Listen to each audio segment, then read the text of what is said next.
Students, welcome to learn with Kaushiki. आज हम लोग स्टार्ट करने जा रहे हैं क्लास 9 का फिजिक्स। हाँ भाई, फिजिक्स। इस चैप्टर में हम ये देखेंगे कि कौन कौन से टॉपिक हैं जो आपके क्लास 9 फिजिक्स के पहले चैप्टर मोशन में आपको कवर करने हैं। बच्चे बहुत कंप्लेन करते हैं कि फिजिक्स में न्यूमेरिकल्स आते हैं, थ्योरेटिकल पार्ट तो आप लोग कर लेते हैं, लेकिन जहाँ पर न्यूमेरिकल की बात आ जाती है आप सब वहां पर अटक जाते हैं। तो अब इस चैप्टर में या इस सीरीज में हम इस पूरे चैप्टर की थ्योरी को कंप्लीट करेंगे, साथ ही साथ एनसीईआरटी बुक में जितने भी न्यूमेरिकल्स हैं, छोटे बड़े एक्सरसाइज के या फिर चैप्टर के बीच में, वो सारे न्यूमेरिकल्स को भी साथ साथ में कवर करेंगे। तो चलिए एक बार हम इस चैप्टर का इंट्रोडक्शन देख लेते हैं। इस चैप्टर में आपको क्या क्या पढ़ना है। पहला तो आपको स्टेट पढ़नी है। स्टेट्स देखिए दो तरह की होती है, एक होता है रेस्ट की स्टेट, दूसरी होती है मोशन की स्टेट। रेस्ट की स्टेट मतलब होती है विराम की अवस्था, मतलब जब हम लोग रुक जाते हैं, रुके हुए होते हैं, तब हमारी जो स्टेट होती है वो होती है विराम की। और जब कोई ऑब्जेक्ट मूव करता है, चलता रहता है आगे पीछे, तब वो होता है मोशन में। जिस तरह से आपने केमिस्ट्री में पढ़ा है, स्टेट्स तीन तरह की थी, सॉलिड, लिक्विड और गैस, वैसे ही फिजिक्स में भी स्टेट है। फिजिक्स स्टेट दो तरह से है, एक है रेस्ट और दूसरा है मोशन। दूसरा टॉपिक आपको पढ़ना है physical quantities and system of unit. Physical quantities को हिंदी में कहते हैं भौतिक राशियां। भौतिक राशियां मतलब ऐसी क्वांटिटीज या आपको ऐसी चीजों के बारे में इसमें पढ़ना है जिससे हम किसी भी चीज को मेजर करते हैं, जैसे कि किलोमीटर, मीटर, ग्राम, लीटर। ये सब कुछ ऐसे वर्ड्स हैं जिन्हें हम यूनिट कहते हैं।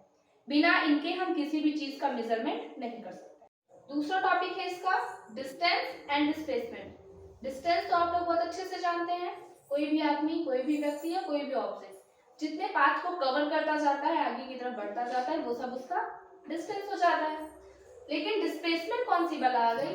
डिस्प्लेसमेंट का मतलब होता है कि जब हम डिस्टेंस को ही डायरेक्शन के साथ कैलकुलेट करो। डिस्टेंस तो आप कैलकुलेट करो, लेकिन साथ साथ में आप डायरेक्शन को भी देख के चलो, तब वो बन जाता है डिस्प्लेसमेंट। नेक्स्ट टॉपिक आपका है स्पीड एंड वेलोसिटी, मतलब चाल और वेग। स्पीड तो आप लोग जानते हैं, स्पीड क्या होती है किसी भी ऑब्जेक्ट की।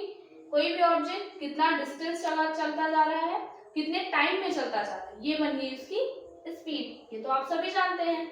लेकिन वेलोसिटी क्या है? जिस तरह से मैंने आपको डिस्टेंस और डिस्प्लेसमेंट बताया, सेम वैसे ही स्पीड और वेलोसिटी भी है।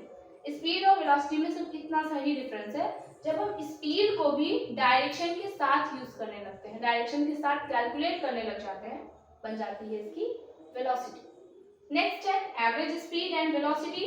तो उस टॉपिक को हम स्पीड एंड वेलोसिटी वाले टॉपिक के साथ ही कवर करेंगे। बस आप थोड़ा सा ही इनमें भी डिफरेंस आता है। टोटल स्पीड होती है और टोटल वेलोसिटी को निकालना होता है, जो एवरेज स्पीड बन जाती है। नेक्स्ट है आपका uniform and non uniform motion. तो मोशन आपने पढ़ा ऊपर, मोशन आपने स्टेट्स में देखा है। यूनिफॉर्म नॉन यूनिफॉर्म मोशन उसी के टाइप्स होते हैं। यूनिफॉर्म मोशन मतलब होता है जब कोई पर्सन या जब कोई ऑब्जेक्ट स्ट्रेट लाइन मोशन करता है, वो उसका यूनिफॉर्म मोशन कहलाता है।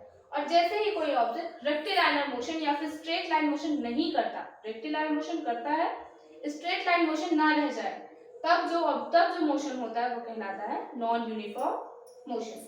नेक्स्ट टॉपिक इसका है एक्सेलरेशन। एक्सेलरेशन का मतलब होता है, हिंदी में कहते हैं त्वरण।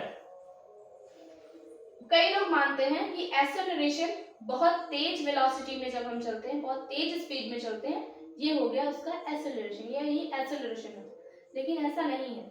वेलोसिटी और एक्सेलरेशन ये दोनों एक दूसरे पर डिपेंडेंट है, ये दोनों एक दूसरे से रिलेटेड हैं, लेकिन अलग अलग चीजें हैं।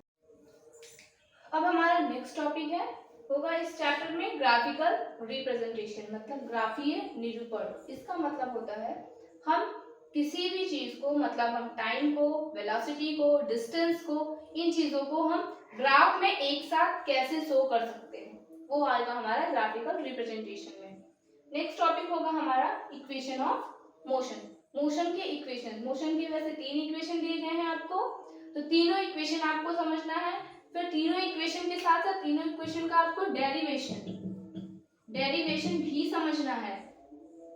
और इस तरीके से आपका चैप्टर समाप्त हो जाएगा। चैप्टर समाप्त होने के बाद हम स्टार्ट करेंगे फिर आपकी एक्सरसाइज एक्सरसाइज के बाद हम स्टार्ट कर देंगे, एक्सरसाइज के साथ साथ ही हम स्टार्ट कर देंगे इसके न्यूमेरिकल्स।